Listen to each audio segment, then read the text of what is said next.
வெயிலின் நடுவே தனித்துவான வாசமாயிருக்கிற உமது சுதந்திரமான மந்தையாகிய உம்முடைய ஜனத்தே உமது கோலினால் மே தொருளோம் உமது கோலினால் மே தொருளோம் உமது கோலினால் மே தருளோம் உமது கோலினால் மே தருளோம்.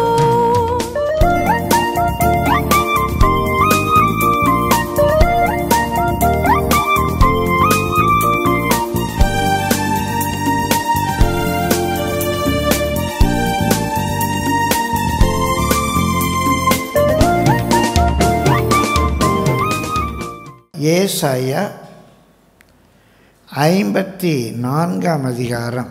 We shall read from verse 10. மலைகள் விலகினாலும் பர்வதங்கள் நிலைபெயர்ந்தாலும் என் கிருபை உன்னை விட்டு விலகாமலும் என் சமாதானத்தின் உடன்படிக்கை நிலைபெயராமலும் இருக்கும் என்று உன்மேல் மனதுருகிற கர்த்தர் சொல்லுகிறார். உன்மேல் மனதுருகிற கர்த்தர் சொல்றார்.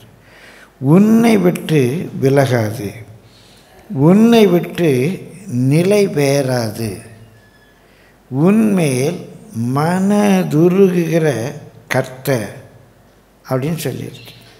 உன்மேல் உன்மேல் உன்மேல்னு இருக்கு. யார் மேலே?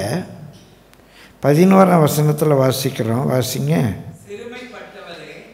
யார் மேலேருந்து என் கிருபை விலகாது, என் மனதுருக்கம் விலகாதுன்னு சொல்கிறாருன்னா, சிறுமைப்பட்டவள், அதாவது அஃப்ளிக்டட், பல வகைகளில் கஷ்டப்படுத்தப்பட்டவள், பல வகைகளில் கஷ்டப்படுத்தப்பட்டவள், சிறுமைப்பட்டவள்,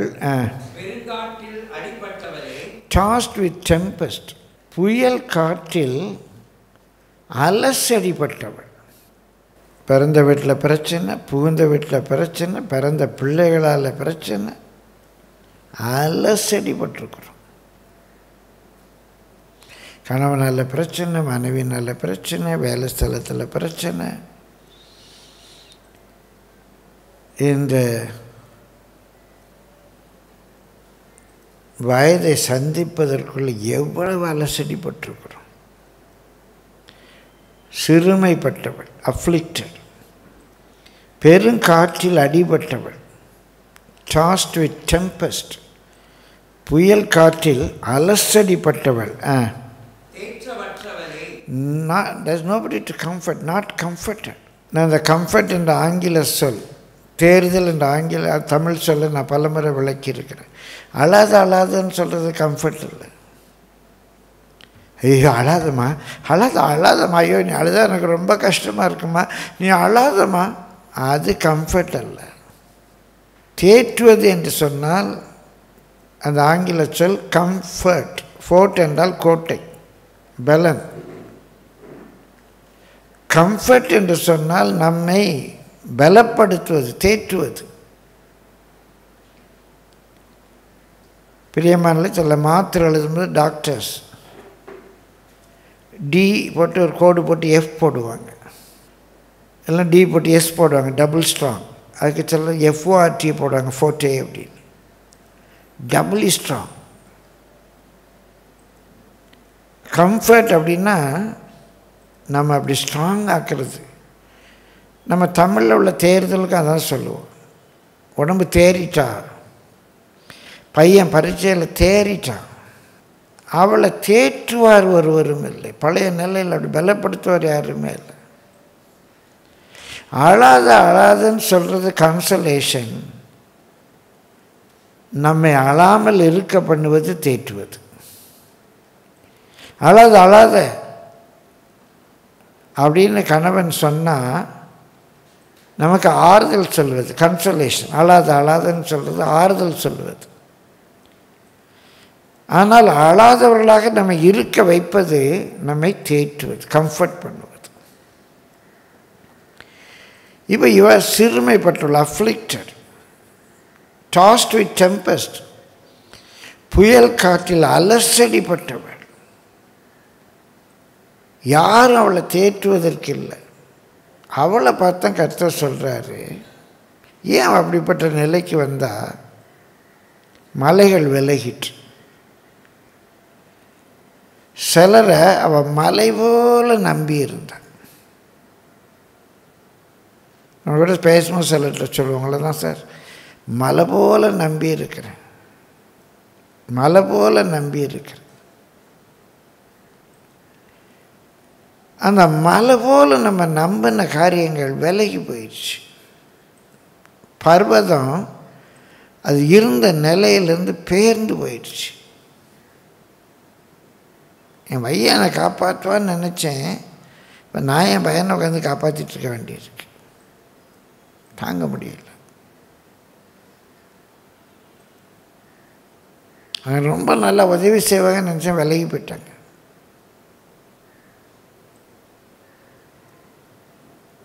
ஒரு நாள் ஒருத்தர் ஒரு ஊழியக்காரருக்கு ஒரு சின்ன உதவி செய்கிறேன்னு சொல்லியிருந்தார்.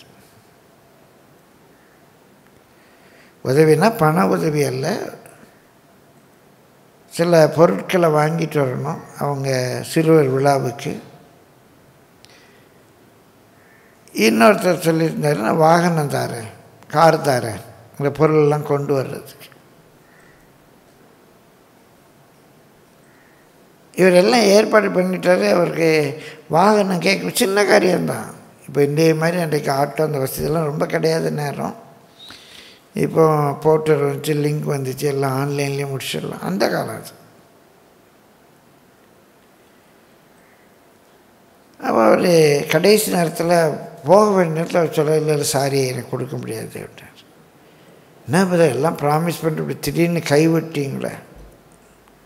உடனே அந்த மனுஷன் ரொம்ப கூலாக சொல்ல, நான் உங்களை கைப்பிடிக்கவும் இல்லை, உங்களை கைவிடவும் இல்லை. இவர் உடஞ்சிட்டார். சாதாரண ஒரு வார்த்தை. நான் உங்களை ஒன்றும் கைப்பிடிக்கவும் இல்லை, கைவிடவும் இல்லை.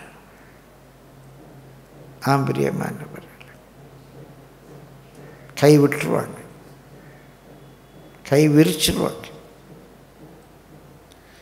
இப்போ அந்த மலைகள் விலகிட்டு அந்த பர்வதங்கள் நிலை வேந்துச்சு. அவள் அப்படியே திக்கு தண்ணீரை நிற்கிறாள். அடுத்தால என்ன செய்யன்னு தெரியலை.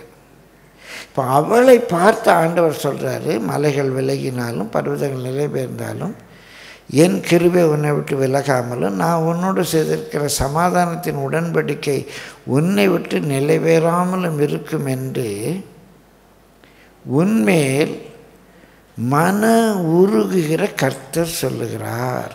இப்போ இந்த வார்த்தை எல்லாருக்கும் பொருந்தாது. ஆனால் கண்டிப்பாக வாழ்க்கையில் ஏதோ ஒரு சூழ்நிலை சிறுமைப்பட்டு பெருங்காற்றில் அடிபட்டு என்னை தேற்றுவதற்கு யாருமே இல்லையே என்று ஏங்கிக் கொண்டிருக்கிறவர்களுக்கு இந்த வார்த்தை பொருந்தும். ஐயா நான்லாம் அப்படிப்பட்ட சூழ்நிலையில் இல்லை, ரொம்ப சந்தோஷம். இந்த வார்த்தையை உள்வாங்கி இப்படிப்பட்ட சூழ்நிலையில் இருக்கிறவர்களுக்கு அந்த வார்த்தையை கொடுங்க. கர்த்தருடைய பரிசுத்த நாமத்துக்கு மகிமை உண்டாவது. பலவிதமான சூழ்நிலைகள் அது வரும். ஃப்ரெண்ட்ஸ் சொல்லியிருப்பாங்க, நான் உன்னை கைவிட மாட்டேன்னு. நம்ம கணவன் நம்ம பார்த்துக்குவார், நம்ம பிள்ளைகள் நம்ம பார்த்துக்குவோம், நம்ம மனைவி நமக்கு சப்போர்ட்டாக இருப்பா. எத்தனையோ காரியங்கள் நம்ம யோசிக்கிறோம். இல்லை நம்ம அப்பா அம்மா நம்ம கூட இருப்பாங்க. சில வேளைகளில் எதுவுமே நமக்கு கைக்கூடி வராது. சிலருக்கு அவங்கள பார்த்து அவர் சொல்கிறாரு, நான் உன்னை கைவிட மாட்டேன், நான் உன்னை கைவிட மாட்டேன். அவர் கைவிடாமல் இருந்து என்ன செய்வார்? 11ஆம் வசனம் திரும்ப வாசியுங்கள். 11, 12 சேர்த்து வாசிங்க. சிறுமைப்பட்டவளே, பெருங்காற்றில் அடிபட்டவளே, தேற்றவற்றவளே, இதோ நான் உன் கல்லுகளை பிரகாசிக்கும்படி வைத்து நீல ரத்தினங்களை உன் அஸ்திபாரமாக்கி உன் பலகணிகளை பளிங்கும் உன் வாசல்களை மாணிக்க கற்களும் உன் மதில்களை எல்லாம் உச்சிதமான கற்களும் ஆக்குவேன். இப்போ ஒரு சில காரியங்கள் சொல்கிறாரு. கொஞ்சம் நம்ம கவுண்ட் பண்ணி பார்ப்போமே. 11ஆம் வசனத்துலேருந்து திரும்ப வாசிங்க. சிறுமைப்பட்டவளே, பெருங்காற்றில் அடிபட்டவளே, தேற்றவற்றவளே, இதோ. இந்த பாருமா, நான் அடிக்கடி சொல்லியிருக்கிறேன், இன்னொரு முறை சொல்கிறேன். எனக்கு வேதத்தில் பிடித்த ஒரு சொல் இதோ, பிகோல். இந்த பாரு, இந்த பாரு, இந்த பாரு. அதான் எனக்கு தரிசனத்தை உருவாக்குது. என் கண் பார்க்கலை, என் மனம் பார்க்குது, என் ஆவி பார்க்குது. இந்த பாரு, இந்த பாரு. நான் யார்? நான் சிறுமைப்பட்டிருக்கிறேன், பெருங்காற்றில் அடிபட்டிருக்கிறேன். யாரும் நான் தேற்ற இல்லை. ஆண்டவர் கூப்பிட்டு சொல்ல, இந்த பாரு, இந்த பாரு, இந்த பாரு, இந்த பாரு, இதோ. நம்பர் 1, உன் கல்லுகளை பிரகாசிக்கும்படி வைத்து. நம்பர் 2, அஸ்திபாரம். நீல ரத்தினங்களை அஸ்திபாரமாக்கி. 3வது, உன்னுடைய பலகணிகளை மார்பிள் பளிங்கும். 4வது, உன் வாசல்களை மாணிக்க கற்களுமாக்குவேன். 5வது, உன் மதில்கள் எல்லாம் உச்சிதமான கற்களும் ஆக்குவேன். முதலாவது கல், 2வது அஸ்திபாரம், 3வது பலகணி, 4வது வாசல், 5வது மதில். இந்த கற்கள் அப்படின்னு சொல்கிறது, இப்போல்லாம் நம்ம வீடு கட்டி சார்ந்து பூசிடுறோம். முந்தியெல்லாம் பார்த்திங்கன்னா அந்த கல் சுவர் அப்படியே தெரியும், கல் வச்சு கட்டியிருப்பாங்க. அந்த கல் கட்டடம், அந்த கட்டடத்தில் பார்த்தாலே உள்ளே இருக்கிற கல் தெரியும். நல்ல பெரிய பெரிய கோட்டை சுவர்னாலும் இப்படி பூசியிருக்க மாட்டாங்க. நல்ல வெளியேறப்பெற்ற கற்கள், நல்ல கருங்கல்ல உடைச்சிட்டு வந்து கருங்கல் கோட்டை கட்டியிருப்பேன். நான் எங்கள் ஊர்லலாம் நிறையா பார்த்துருக்கேன். அப்படி இன்றைக்கும் சில வீடுகளில் அது ஃபேன்சியாக சில சுவரெலாம் அப்படி சார்ந்து பூசாமல் கல்லை வச்சு அந்த கல் வெளியே தர்ற மாதிரி விட்டுருப்பாங்க. நம்ம பொதுவாக கருங்கல் பயன்படுத்தி பார்த்துருப்போம். சில இடங்களில் இந்த இது ஒரு பிளாக் சொல்கிறாங்களே, ஹாலோ பிளாக், அந்த பிளாக்கில் செய்து அந்த பிளாக் வெளியே தெர்ற மாதிரியே விட்டுருப்பாங்க. நீங்கள் பார்த்துருப்பீங்க. பிரியமானவர்களே, ஒரு சுவர் இது எதை பார்த்தோன்னே யாருக்கும் அஸ்திவாரம் தெரியாது, மற்ற எதுவும் தெரியாது, சுவர் தான் தெரியும். இந்த வீட்டு நம்ம எலிவேஷன் இப்போ அழகாக பண்ணியிருக்கிறோம். முன்னையும் அழகாக தான் இருந்துச்சு, இப்போ இன்னும் கொஞ்சம் அழகாக இருக்குது. ஒரு எலிவேஷன். பிரியமானவர்களே, பார்க்குறதுக்கு அதான் பளிச்சுன்னு தெரியும். அந்த கல்லுகளை அது எதை காட்டுதுன்னா நம்முடைய சாட்சியின் ஜீவி. நான் எப்போதும் சொல்லுவேன், 4 பேர் பார்த்து பரிதாபப்படக்கூடிய வாழ்க்கை நம்ம இருக்கக்கூடாது. ஆனால் நம்ம மக்களுக்கு அது ஒரு ஆரியத்தின் தாக்கம் தான் நினைக்கிறேன். நம்மளை பார்த்து யாராவது கொஞ்சம் சந்தோஷமாக ஏதாவது சொல்லிட்டாங்கன்னா நமக்கு ரொம்ப ஐயோ கண்ணு போட்டாளே, நம்ம எதாவது ரொம்ப நல்லா இருக்கீங்களா, ஐயோ கண்ணு போட்டாளே, இவனை பார்த்தாலே இப்போ ரொம்ப ஃப்ரெஷ்ஷாக இருக்குது, போனோன்னா காலடி மண்ணை எடுத்து சுற்றி போடணும், பாவி கண்ணு போட்டு போயிட்டான். நமக்கு எப்படி இருக்கணும், 4 பேர் பார்த்தோம், என்னங்க ரொம்ப வருத்தமாக இருக்கீங்க, என்னங்க ரொம்ப மெலிஞ்சு போயிட்டீங்க அப்படி கேட்டால் சந்தோஷம். ஆனால் இங்கிலீஷ்காரனுக்கு அப்படி இல்லை. Oh you look very great, thank you very much அப்படி. பிரியமானவர்களே, முதலாவது அங்கே பார்க்குறது, நம்மளை பார்க்கும்போது நம்ம நல்லா பிரகாசமாக காணப்பட வேண்டும். கர்த்தருடைய பரிசுத்த நாமத்துக்கு மகிமை உண்டா. 1 நாளாகமம் 29ஆம் அதிகாரம் verse 2 வாசிங்க.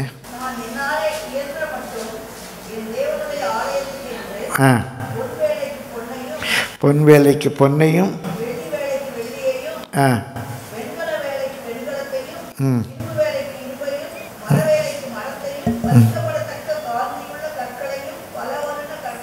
விலையேறப்பெற்ற சகலவித ரத்தினங்களையும் வேறு கற்பாலங்களையும் கோவேதக முதலிய கற்களையும் ஏராளமாக சவதரித்தேன். அவன் பச்சை கற்களுடைய பட்டியலை பாருங்க. கோமேதக கற்க, அந்த கல்லுங்க, அந்த கல்லுங்கிறான். கல்லில் கட்டடம் கட்டினா. இப்போ நம்ம செங்கல்ல கட்டுறோம், நம்ம சுட்ட செங்கலால் கட்டுறோம். அந்த கட்டடத்தை கட்டிட்டு நம்ம வெளியே பெயிண்ட் அடிச்சுக்கிறோம். ஆனால் அன்றைக்கு விலையேறப்பெற்ற கற்கள், அது அந்த பில்டிங்குடைய அழகு, அந்த பில்டிங்குடைய சாட்சி. இங்கே 11ஆம் வசனத்தில் நம்ம பார்க்குறோம், உன்னுடைய கல்லுகளை பிரகாசிக்கும்படி வைத்து. அது மூல மொழியில் உன் கல்லுகளை பல வர்ணங்களாக வைத்து, ஒளி வீசும் வர்ணங்களாக வைத்து. இன்றைக்கு சிறுமைப்பட்டவள், பெருங்காற்றில் அடிபட்டவள், ஆதரவற்றவள், தேற்றரவற்றவள், இயேசுவின் நாமத்தில் இங்கே கொடுக்கப்பட்ட வாக்கு தத்துவம். பொதுவாக சொல்லுவாங்க, நம்புனா நம்பு, நம்பங்காட்டி போ அப்படிம்பாங்க. நீங்கள் நம்புனா நம்புங்க, நம்பங்காட்டி போங்க. உங்கள் வாழ்க்கை மற்றவங்க பார்க்கும்போது ஒளி மெழுகுகிற பிரகாசமான வாழ்க்கையாக கர்த்தர் மாற்ற வல்லவராக இருக்கிறார். பிளஸட் பிளஸட் பிளஸட் என்ற சொல்லினுடைய பொருள் என்வியபிளி ஹாப்பி. யாரும் உங்களை பார்த்து பரிதாபப்பட வேண்டாம். 4 பேர் உங்களை பார்த்து பொறாமப்படுற அளவுக்கு நீங்கள் சந்தோஷமாக இருக்கும். இந்த வயசுல இப்படி இருக்காங்களே, இப்படிப்பட்ட சூழ்நிலை எப்படி உள்ளவங்க சந்தோஷமாக இருக்க முடியுது?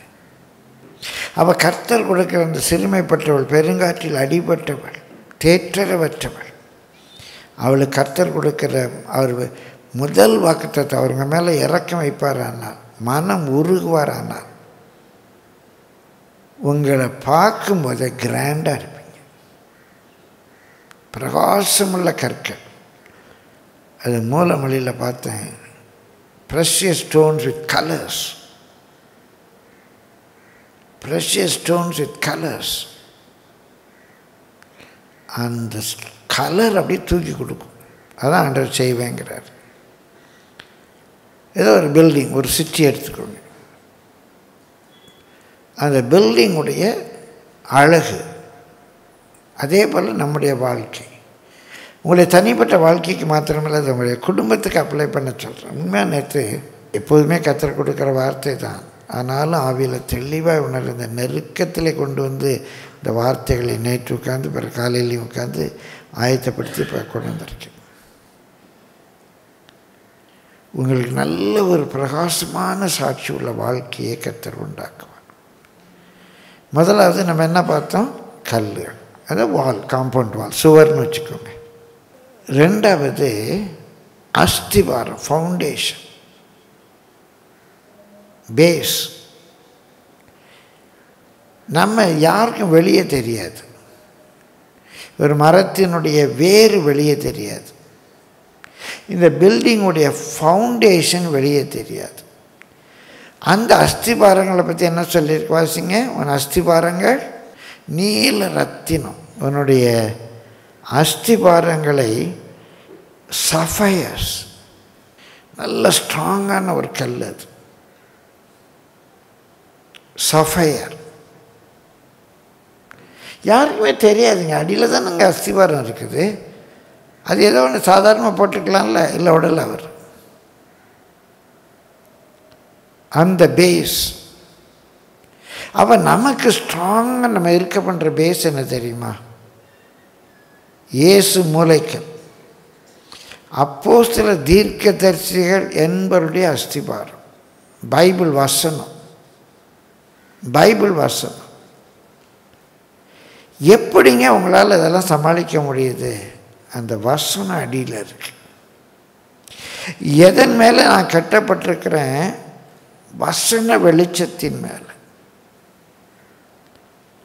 முதிர் வயதிலும் நீ கனி தந்து புஷ்டியும் பசுமையாக இருப்ப, அந்த வசனம் சொல்லிடுச்சு. ஏன்? அவருடைய நீதி வெளிப்படும்படிக்கு. அப்படி இருந்தால் தான் அவர் நீதி வெளிப்படும். தாங்கினார், சுமந்தார், தப்பு விட்டார், ஏந்தினார், முதிர் வயதில் அப்படி செய்வார். வசனம் இருக்குல்ல அடியில். நான் ஏன் ஸ்ட்ராங்காக இருக்கிறேன்? சங்கீதக்காரன் சொல்லுவான், என்னுடைய துக்கத்தில் உன்னுடைய வசனம் கிடைத்திராவிட்டால் நான் அமிழ்ந்து போயிருப்பேன், மூழ்கி இருப்பேன், மூழ்கி இருப்பேன்.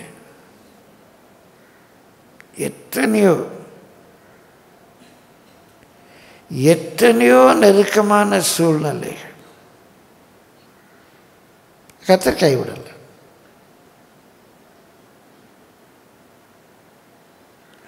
ஆனால் அந்த சூழ்நிலை எங்களை நிற்க வைத்தது, இன்று வரைக்கும் நிலை நிறுத்தி இருப்பது அந்த பேஸ் வசனம், கர்த்தருடைய வார்த்தை, கர்த்தருடைய வார்த்தை.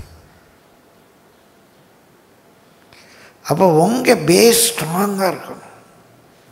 அஸ்திவாரம் நீல ரத்தின கற்களாக இருக்கணும், சுத்த சுவிசேஷமாக இருக்கணும், சத்திய வார்த்தையாக இருக்கணும். அந்த வாக்கு தத்தங்களை, அந்த வார்த்தையை முழுமையாக நீங்கள் பற்றி கொண்டால் அசைக்கப்படவே மாட்டீங்க.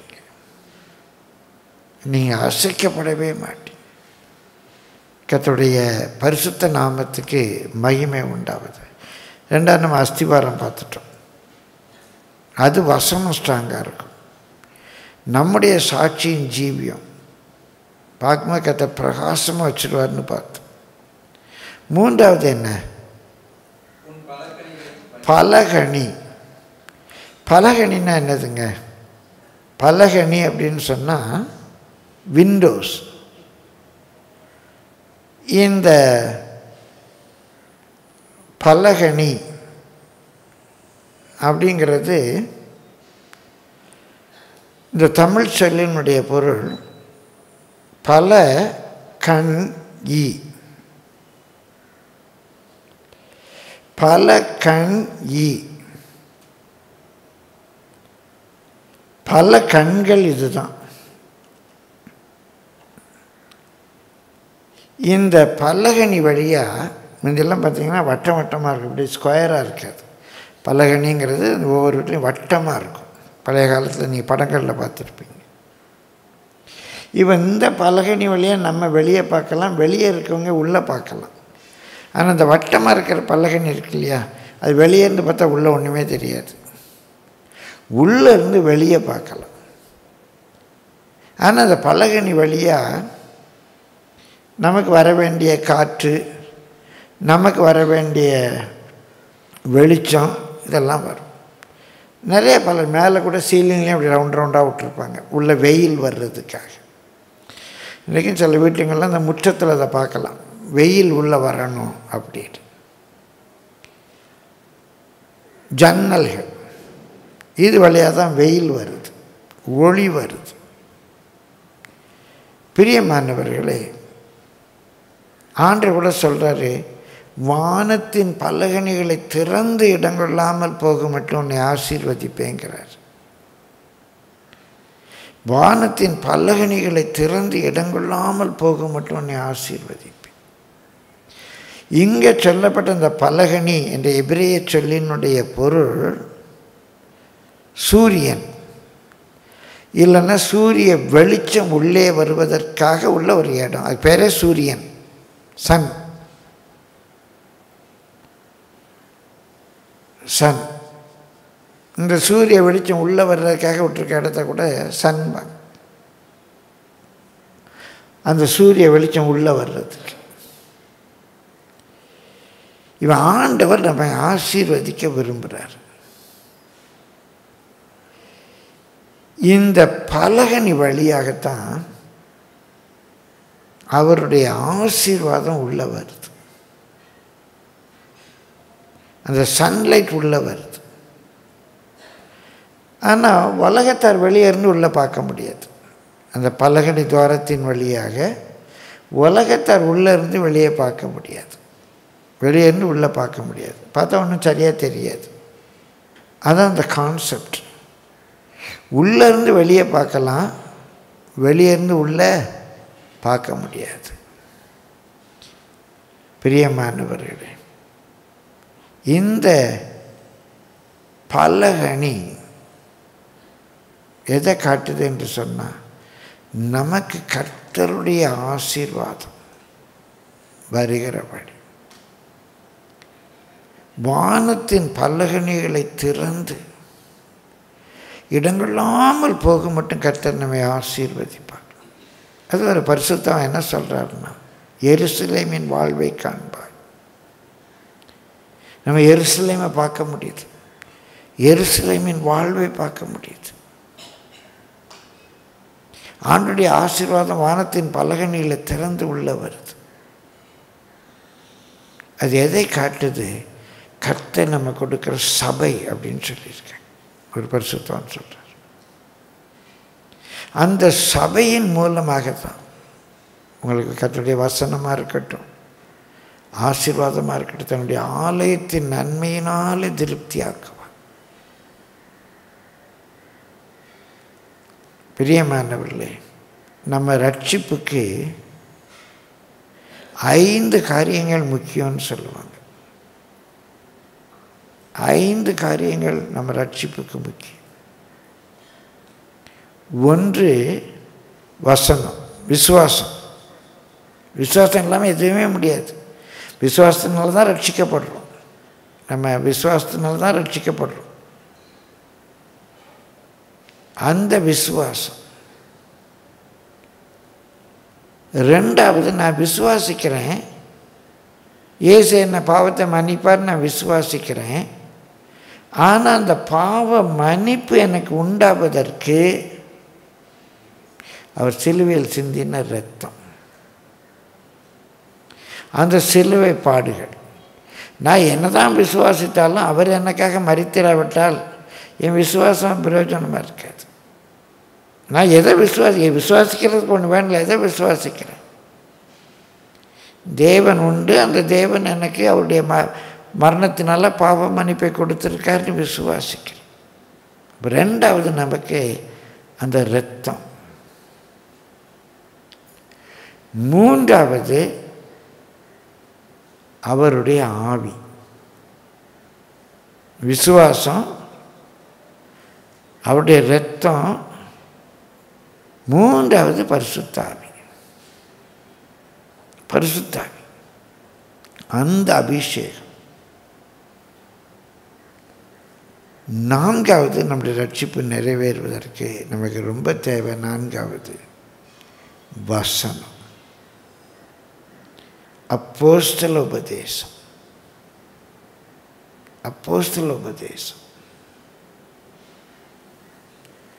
விசுவாசம், இரத்தம், ஞானஸ்நானம் தான் உடன்படிக்கை, அபிஷேகம், கர்த்தருடைய ஆவி. 5வது ஃபெலோஷிப், ஐக்கியம், சபை ஐக்கியம். சபை ஐக்கியம் இல்லாமல் நான் கிறிஸ்தவத்துக்குள்ளே இருக்கவே முடியாது. சபை ஐக்கியம் இல்லாமல் நம்ம கிறிஸ்தவத்துக்குள்ளே இருக்கவே முடியாது. எனக்கு சபை ஐக்கியம் இல்லை, நான் கிறிஸ்தவனாக இருக்கேன் அப்படின்னு யாருமே சொல்ல முடியாது. இந்த சபை ரட்சிக்கப்பட்டுள்ள இந்த கூடுகை என்பதே தேவனுடைய சித்தம். சபையை உருவாக்கினது யார்? தேவன். சபைங்கிற கான்செப்ட் யாருடையது? தேவனுடையது. இன்றைக்கு சில ஊழியர்கள், சில கர்த்தருடைய பிள்ளைகள், குறிப்பாக சுவிசேஷ ஊழியம் செய்கிற நிறைய பேர், அவங்களுக்குன்னு சபை ஐக்கியமே இல்லாமல் இருக்காங்க. பிரியமானவர்களே, பிசாசு தன்னுடைய வாளினாலே உளத்தள்ளுகிற நட்சத்திரம்தான். ஆனால் பிசாசு அந்த நட்சத்திரங்களை வாளினால் விழத்தள்ளும். அந்த வாள் என்னது? கள்ளப்போதகம், கள்ள தீர்க்கதரிசி. அந்த வாள் அதை வச்சு நிறைய நட்சத்திரங்களை விழ பண்ணுறோம். ரொம்ப முக்கியமான ஒன்று ஃபெலோஷிப். இந்த பலகனி துவாரங்கள் எதை காட்டுது? நமக்கு ஆண்டவர் கொடுத்துருக்க நல்ல ஃபெல்லோஷிப்பை காட்டுது. அதன் மூலமாக ஒருத்தர் விசாரிக்கிறோம், ஒருவருக்காக ஒருவர் ஜெபிக்கிறோம், ஒருவர் பாரத்தை ஒருவர் சுமந்து ஜெபிக்கிறோம், ஒருவருடைய சாட்சி இன்னொருவருக்கு பிரயோஜனமாக இருக்குது. நல்லது கெட்டதுக்கு எல்லாரும் வந்து நிற்கிறோம். நம்ம ஒரே குடும்பமாக ஒரே சரீரமாக மாறுறோம். இதன் மூலமாக கர்த்தருடைய ஆசீர்வாதம் நமக்குள்ளே இறங்க ஆரம்பிக்கிறது. இதன் மூலமாக கர்த்தருடைய ஆசீர்வாதம் நமக்குள்ளே இறங்க ஆரம்பிக்கிறது. கர்த்தருடைய பரிசுத்த நாமத்துக்கு மகிமை உண்டாகுது. இப்போ ஒரு முதியோர் ஐக்கியம், வாரம் ஜெபிக்கிறோம், வசனத்தை தியானிக்கிறோம். என் பாரத்தை உங்களோட பகிர்ந்து கொள்கிறோம், உங்கள் பாரத்தை என்னோட பகிர்ந்து கொள்கிறீங்க. நீங்கள் எங்களுக்காக ஜெபிக்கிறீங்க, நாங்கள் உங்களுக்காக ஜெபிக்கிறோம். எங்களுக்கு ஒன்றா நீங்கள் வந்து என்னன்னு கேட்குறீங்க, உங்களுக்கு ஒன்றா நாங்கள் வந்து என்னன்னு கேட்குறோம். பார்த்தீங்களா? இது இல்லாமல் இன்றைக்கி எத்தனை பேர் அலையிறாங்க. இன்றைக்கி நிறைய இடங்களில், நான் சபை பேர் சொல்ல விரும்பலை, வேறொரு பெரிய சபையிலேருந்து ஒரு அம்மா வந்தாங்க. வந்து அவங்களுக்கு ஒரு பெரிய ஆச்சரியம் என்னென்னா, பாஸ்டர் இப்படி எங்கள் கூடலாம் பேசுவாங்களா? நாங்கள் போயிருந்த சபையில் பாஸ்டர்லாம் பேச மாட்டாங்க, பாஸ்டர் மீட் பண்ணவே முடியாது, மெசேஜ் முடிஞ்சோன்னு ரூம்குள்ளே போயிடுவாங்க. அவங்க மேய்ப்பன் இல்லைங்க, அவங்க பிரசங்கியார். அவங்க யாரும் இல்லை, மேய்ப்பன் இல்லை, அவங்க யார்? பிரசங்கியார். யார் மேய்ப்பன்? ஆடுகளை பெயர் சொல்லி அறிந்திருக்கவன் தான் மேய்ப்பன். மேய்ப்பன் தன் ஆடுகளை பெயர் சொல்லி அறிந்திருக்கிறான். இது நிறைய பேர் எங்கேயோ போய் மாட்டிக்கிட்டு இருக்கிறாங்க. பாஸ்டர் சுந்தரையா சொல்லுவார், இந்த சில சபையிலெல்லாம் assistant pastor, associate pastor, area pastor, என்னென்னமோ பைபிளில் இல்லாத நூதனமான காரியங்கள்லாம் வச்சுக்கிட்டு இருக்காங்க. சுந்தரையா சொல்லுவார், அந்த காலத்தில் சூனமியாளுடைய இந்த மாதிரி சபைக்கு போகிறவங்களுக்கு இந்த கதையெல்லாம் நீங்கள் சொல்லிக் கொடுங்க. சூனமியாளுடைய மகன் இறந்து போயிடுறான். ப்ராக்டிக்கலாக சொல்கிறேங்க, நீங்கள் சூனமியாளுடைய மகன் இறந்து போயிடறான். மிராக்கிளாக கிடைச்ச சைல்டு இறந்து போயிட்டான். இப்போ அந்த அம்மா உடனே ஹஸ்பண்டை சொல்லி கொஞ்சம் டிரைவரையும் காரையும் அனுப்புங்கிறாங்க. அன்றைக்கு ஒரு வேலைக்காரனையும் கழுதியும் அனுப்புகிறாங்க. இன்றைக்கி கொஞ்சம் தயசை சீக்கிரமாக தம்பியும் காரையும் அனுப்புங்க அப்படிங்கிறாங்க. புருஷன்கிட்ட கூட மகன் இறந்துட்டான்னு சொல்லலை, நேரையாக எலிசாட்ட போகிறாங்க. எலிசாக்கு போகிற திடீர்னு நம்ம ஏங்க வர்றாங்கன்னு புரியலை. உடனே எலிசா அசிஸ்டண்ட் அனுப்பி, இந்த மாதிரி வர்ற என்னன்னு போய் கேட்டுவா, என்னன்னு கேட்டுவா. அவன் அசிஸ்டண்ட் வந்து கேட்குறான், என்னம்மா அவன் புருஷன் நீ சோமா இருக்கியாம்மா? நல்லா இருக்கேங்க. அவன் புருஷன் சோமா இருக்கானா? நல்லா இருக்கான். பையன் எப்படிமா இருக்கான்? பையன் செத்து கிடக்கான். பையன் எப்படிமா இருக்கான்? நல்லா இருக்கான். அவ்வளோதான் பதில் சொன்னாங்க. எலிசா காலில் வந்து விழுந்து அழ ஆரம்பித்தாங்க. இன்றைக்கி சில சபையில் உங்களுக்கு அந்த பழக்கம் இல்லாமலாம் யோசித்து பாருங்கள். ஏரியா பாஸ்டர்னு வச்சுருக்காங்க. அவங்க அந்த ஏரியாவில் இருக்க எல்லா வீட்டுக்கும் போயிட்டு விசிட் பண்ணிவிட்டு ரிப்போர்ட்டு கொடுக்கணும். நான் தவறுன்னு சொல்ல வரல, விளக்குறேன். இமேஜின் பண்ணுங்க, ஒரு ஏரியா பாஸ்டர் உங்கள் வீட்டுக்கு வர்றாரு. உங்களுக்குள்ள ஒரு பிரச்சனை, கணவன் மனைவிக்குள்ள ஒரு பிரச்சனை. ஏரியா பாஸ்டர் வந்து வீட்டில் ஹஸ்பண்ட் இல்லை, எல்லாம் 2 பேர் இருக்காங்க. என்ன எப்படி இருக்காங்க? நல்லா இருக்கும் பார்த்தா. ஜெபம் பண்ணுங்க பார்த்தா. ஜெபம் பண்ணி முடித்தோன்னு பாஸ்டரை பார்க்கணும், ஒரு அப்பாயின்மெண்ட் வாங்கி கொடுங்க. பாஸ்டரை வந்து பார்க்கணும். வீட்டுக்கு வர ஏரியா பாஸ்டர்கிட்ட பிரச்சனையை சொல்லுவாங்களா? எனக்கு என் புருஷனுக்கு இந்த மாதிரி சண்டை பிரச்சனை அந்த ஏரியா பாஸ்டர்கிட்ட சொல்லுவாங்களா? அந்த அசோசியேட் பாஸ்டர்கிட்ட சொல்லுவாங்களா? நம்ம செல்ல மூத்த விசுவாசிகள் ஒருத்தர் உடம்பு செல்ல போய் ஜெபிச்சுட்டு வாங்க, என்னன்னு கேட்டுவாங்க. ஊழியத்தில் உதவியாக இருக்கிறாங்க. ஆனால் உங்களை மேய்க்க ஒரு மேய்ப்பன் வேணும், உங்களை விசாரிக்க, உங்களை பெயர் சொல்லி அறிந்திருக்க. பிரியமானவர்கள், நல்ல ஆவிக்குரிய சபை அதான் அந்த பலகணியை காட்டுது. அது வழியாக தான் நமக்கு எல்லா ஆசீர்வாதமும் வருது. நீதியின் சூரியனுடைய ஆசீர்வாதம் காற்று எல்லாவற்றையும் விளக்கி சொல்ல நேரம் இல்லை. பலகனுடைய என்னென்னலாம் வருமோ எல்லாம் அந்த துவாரத்து வழியாக தான் வருது. அந்த பலகனி எப்படி வைக்கிறாரோ அவன் பலகனிகள் மார்பிள் ஆக்னைட் அப்படின்னு போட்டிருக்கு. சரி, நான்காவது என்ன? உன் வாசல்கள், கர்த்தருடைய பரிசுத்த நாமத்துக்கு மகிமை உண்டாவது. உன்னுடைய வாசல்கள், நானே நல்ல வாசல் இயேசு சொன்னார். வாசல் வழியாக உட்பிரவேசிக்கிறோம், வாசல் வழியாக வெளியே போகிறோம். இந்த வாசல்களை பற்றி சொல்லியிருக்கும். பாதாளத்தின் வாசல்கள் இதை மேற்கொள்வதில்லை அப்படின்னு சொல்லியிருக்கும். கர்த்தருடைய பரிசுத்த நாமத்துக்கு மகிமை உண்டாகுது. நம்முடைய போக்கையும் வரத்தையும் ஆசீர்வதிக்கிற தேவன் உள்ளும் புறம்பும் ஆசீர்வாதத்தை கட்டளையிடுவான். நம்ம போகையிலும் ஆசீர்வதிக்கப்பட்டிருப்போம், வருகையிலும் ஆசீர்வதிக்கப்பட்டிருப்போம். சிலருக்கு வெளியே போனால் தான் சமாதானம், உள்ளே வந்துட்டால் ஒரே போர்க்களம். சிலருக்கு வெளியே நிம்மதியே இல்லை, வீட்டுக்குள்ளே வந்தால் தான் நிம்மதி. இன்னும் சிலர் இருக்காங்க பாவம், வெளியவும் நிம்மதி கிடையாது, வீட்டுக்குள்ளேயும் நிம்மதி கிடையாது.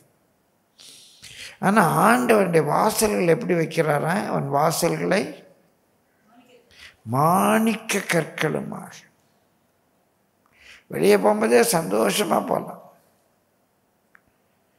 வீட்டுக்குள்ளே வரும்போதே பக்கு பக்கு பக்கு பக்குன்னு பயந்துட்டு வர வேண்டாம், சந்தோஷமாக வரலாம். நம்முடைய வாசல்கள், நம்முடைய போக்கு வரத்து அலங்கத்துக்குள்ளே, அலங்கத்துக்கு வெளியே. ஐந்தாவது வாசியுங்க, உன் மதில்கள் எல்லாம் பார்டர், பவுண்டரி. உன் மதில்கள் எல்லாம் உச்சிதமான கற்கள். இதுதான் நம்ம வாசத்தை வெளிப்படுத்தின விசேஷம் 22:18 வாசிங்க. அதன் மதில் வச்சிரக்கல்லால் கட்டப்பட்டிருந்தது. தேவனுடைய சபையை குறித்து, பரலோகத்தில் எடுத்துக்கொள்ளப்பட்ட புதிய எருசலேமை குறித்து. அது சுற்றுச்சுவர், என்னுடைய பாதுகாப்பு. அந்த பட்டணம் மதில் இடிந்த பட்டணம், அதுக்கு சுற்றுச்சுவர் இல்லை, காம்பவுண்ட் வால் இல்லை, எல்லைக்குறி இல்லை. எனக்கு ஆண்டவர் தர்ற பாதுகாப்பு. அந்த மதில், மதில் சுவர், வரையறை, என் லிமிட், என் லிமிட்டுக்குள்ளே எல்லாம் பெர்ஃபெக்டாக இருக்கும். இந்த 5 காரியங்களில் பல கற்களை பற்றி பெரியமல்ல, ஒவ்வொரு கல்லுக்கும் ஒரு சின்ன விளக்கம் இருக்குது, அதுக்குள்ளாக இன்றைக்கு நான் போகல. ஆனால் இந்த 5 ஏரியா, இந்த 5 ஏரியா நம்முடைய சாட்சி, நம்முடைய அஸ்திவாரம், நம்முடைய ஆசீர்வாதத்தின் பலகணிகள், போக்குவரத்துமாக இருக்க நம்முடைய வாழ்க்கை, உள்ளும் வெளியும். இந்த வாசல் தான் உள்ள வெளியேன்னு பிரிக்குது, உள்ளும் வெளியும். நம்மை சுற்றி இருக்கிற மதில் சுவர், எல்லாவற்றிலும் கர்த்தர் கண்ணோக்கமாக இருக்கிறார். கர்த்தருடைய பரிசுத்த நாமத்துக்கு மகிமை உண்டாவதாக. நீதிமொழிகள் 3:15 வாசியுங்கள். நீதிமொழிகள் 3:15. எது முத்துக்களை பார்க்கலாம் அது விலையேற பெற்றது. எது விலையேற பெற்றது? ஞானம். இப்போ எல்லாத்தையும் மொத்தமாக சொன்னால், இந்த சுவர், இந்த அஸ்திவாரம், இந்த பலகணி, இந்த வாசல், இந்த மதில் சுவர், பலவிதமான கல்லுகள் அந்த பேரெல்லாம் சொல்லியிருக்கு. எல்லாத்துக்கும் சேர்த்து நான் ஒரு பேர் பைபிள் எடுத்து சொல்வேன். நான் பரத்திலிருந்து வருகிற ஞானம். நம்ம அஸ்திவாரம் ஸ்ட்ராங்காக இருக்கணுமா, ஞானம் வேணும். உள்ளும் புறம்பும் நம்ம சந்தோஷமாக இருக்கணுமா, ஞானம் வேணும். கர்த்தருடைய ஆசீர்வாதங்களை அனுபவிக்கணுமா, ஞானம் வேணும். கர்த்தருடைய பாதுகாப்பில் இருக்கணுமா, ஞானம் வேணும். பரத்திலேருந்து வருகிற ஞானம் வேணும். பரிசுத்தாவினால் நமக்கு உண்டாகிற அந்த ஞானம் வேணும். அதான் இந்த முத்துக்கள், இந்த வைரம், வைடூரியம் எல்லாம் இச்சிக்கப்படத்தக்க எல்லாவற்றையும் காட்டிலும் மேலானது ஞானம். கர்த்தர் ஞானத்தை நமக்கு தருவார். கர்த்தர் அந்த ஞானத்தை நமக்கு தருவார். கர்த்தருடைய பரிசுத்த நாமத்துக்கு மகிமை உண்டாவதாக. ஒரு வேத பகுதியை கூட வாசித்து நம்ம ஜெபம் பண்ணலாம். யோபு 28ஆம் அதிகாரம் 16ஆம் வசனம் வாசியுங்க. ஞானத்துக்கு, தேவன் நமக்கு தருகிற ஞானத்துக்கு இந்த கல்லெல்லாம் ஒன்றுமே ஈடு கிடையாதுங்க. ஆண்டவரே, இந்த முதிர் வயதில் நான் உம்முடைய எல்லா ஆசீர்வாதங்களையும் அனுபவிப்பதற்கு எனக்கு ஞானம் தார ஆண்டவர். இந்த ஞானம் இல்லாதனால தான் நம்ம ரொம்ப கஷ்டப்படுறோம். ஞானமாக நடந்து கொள்ள நம்ம பிள்ளைகள்கிட்ட, பிள்ளைகளின் பிள்ளைகள்கிட்ட, உறவுகள்கிட்ட, நம்ம கொடுக்கல் வாங்கல் காரியங்களில், கர்த்தருக்கு பயப்படுகிற பயத்தில், சபைக்கு எடுத்த காரியங்களில் ஆண்டவரே ஞானமாக நடந்து கொள்ள கர்த்தருடைய ஆசீர்வாதத்தை எப்படி பெற்றுக்கொள்ள முடியும்? பிரியமானோட விளக்கத்துக்காக சொல்கிறேன். இன்றைக்கி இந்த காணிக்க தசம பாகத்தை குறித்து பலவிதமான, இப்போ நீங்கள் எல்லாம் கர்த்தருக்கு உண்மையாக இருக்கிறீங்க, விளக்கத்துக்காக சொல்கிறேன், பலவிதமான செய்திகள். தசம பாகம் உருட்டு, காணிக்கன்னு கேட்குறாங்க அப்படின்னு. ஆசீர்வாதம் யாருக்கு தடைப்படும்? அவன் காணிக்கை கொடுக்காதனால அந்த பாஸ்டர் உண்மையான பாஸ்டர்னா கர்த்தர் கைவிட்டுருவாரா? விளக்கத்துக்காக சொல்கிறேன், கர்த்தர் கைவிட்டுருவா. அழைச்சது கர்த்தர் தானே. சபையை தசமம் கொடுக்கலன்னா கர்த்தர் கைவிட்டுருவாரா? இந்த யூடியூப்பில் வர்ற கள்ளப்பெல்லாம் கேட்டு அந்த பாஸ்டர் யாருமே தசமம் கொடுக்க வேண்டாம், யாருமே காணிக்கை கொடுக்க வேண்டாம் அப்படின்னு சொல்லிட்டா அவங்கள அழைத்த கர்த்தர் கைவிட்டுருவாரா? கைவிட மாட்டார். ஆனால் அந்த உபதேசங்களை கேட்கறதுனால யார் சாபத்தை பெறுவா? விசுவாசிங்க, விசுவாசிங்க. விதைச்சா தானே இருக்க முடியும். நீதியின் விளைச்சலை தானே கர்த்தர் பெருக பண்ணுவார்.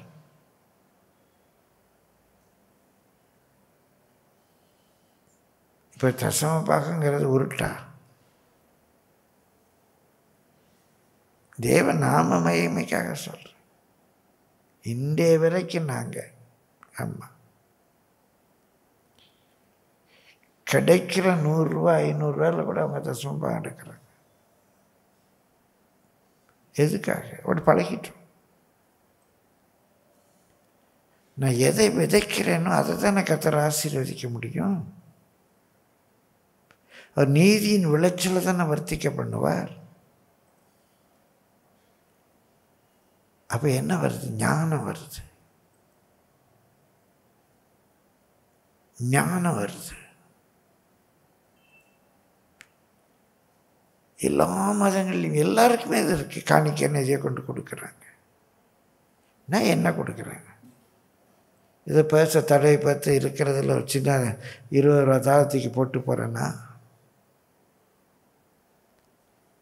இல்லை, எனக்கு கிடைக்கிற லாபத்தில் 1000 ரூபா கிடைச்சா 1 ரூபா, 10,000 ரூபா கிடைச்சா ஒரு 10 ரூபா அப்படி போடுறேன்னா,